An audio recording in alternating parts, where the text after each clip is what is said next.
پچھلے دنوں ایک اچھے ہسپتال جانے کی کوشش میں ہم ٹریفک جام میں پھنس گئے تھے۔ یہ 5 سال پہلے کی بات ہے۔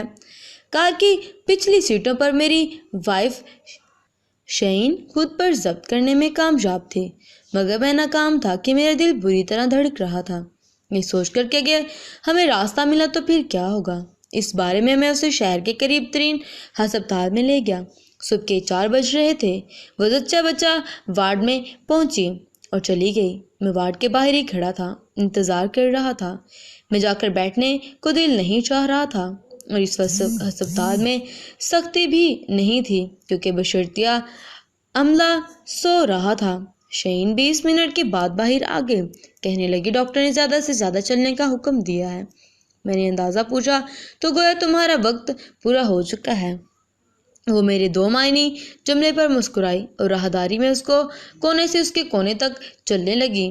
پھر دیکھتے ہی دیکھتے 2 کیس اور آگے، جس میں تو ایک درمیانی عمر کی خاتون تھی اور دوسری نے مجھے حیران کر دیا۔ وہ اتنی چھوٹی سی لگ رہی تھی۔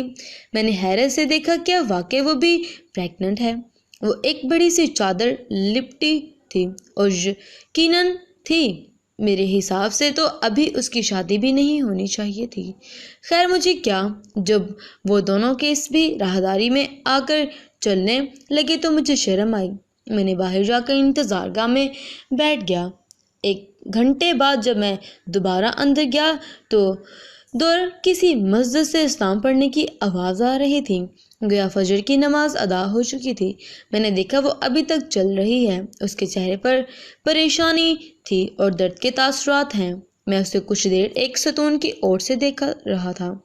مجھے اس پر بڑا ترس آیا، اسی حالت میں اتنا بوجھ لے کر وہ کھڑی ہے، چلنا ظاہر ہے آسان تو نہ ہوگا۔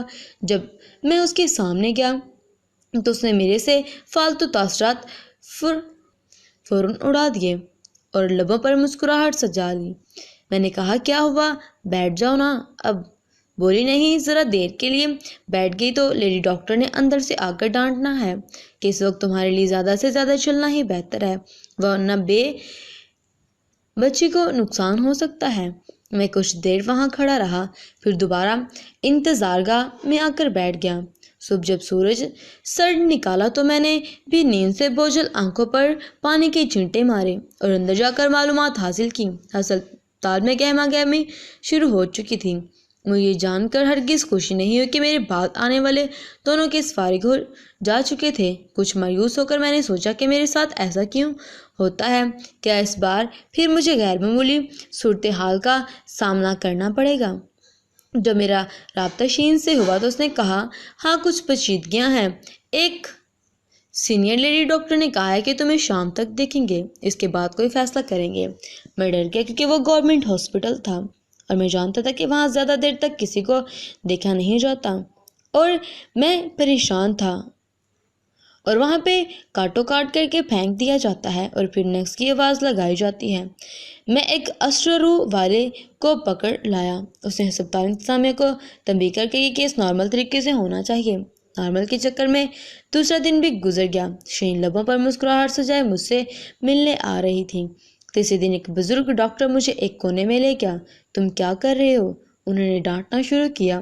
کیا تمہیں کچھ اندازہ ہے کہ وہ کتنی تکلیف میں؟ آج تیسرا دن ہے۔ اگر آج بھی اس نے آپریشن نہیں کیا تو پھر زہر پھیل سکتا ہے اس کے جسم میں۔ تم آپریشن کی اجازت کیوں نہیں دے رہے؟ میں نے ڈاکٹر صاحب سے کہا، میں آپریشن سے خوفزدہ ہوں۔ میرے دل میں پتہ نہیں کیوں یہ وسوسہ بیٹھ گیا ہے کہ اگر اس کا آپریشن ہوا تو وہ مر جائے گی۔ مر تو وہ ویسے بھی جائے گی، ڈاکٹر نے کہا۔ وہ 3 دنوں سے تکلیف میں مبتلا ہے۔ شاید اس نے تم سے کہا نہیں۔ پھر وہ مجھے دیر تک سمجھاتے رہے اور میں نے حامی بھر لی۔ 10 منٹ بعد شعین میرے سامنے ہی آپریشن تھیٹر میں پہنچا دی گئی تھی۔ میں پریشانی کی حالت میں تھا۔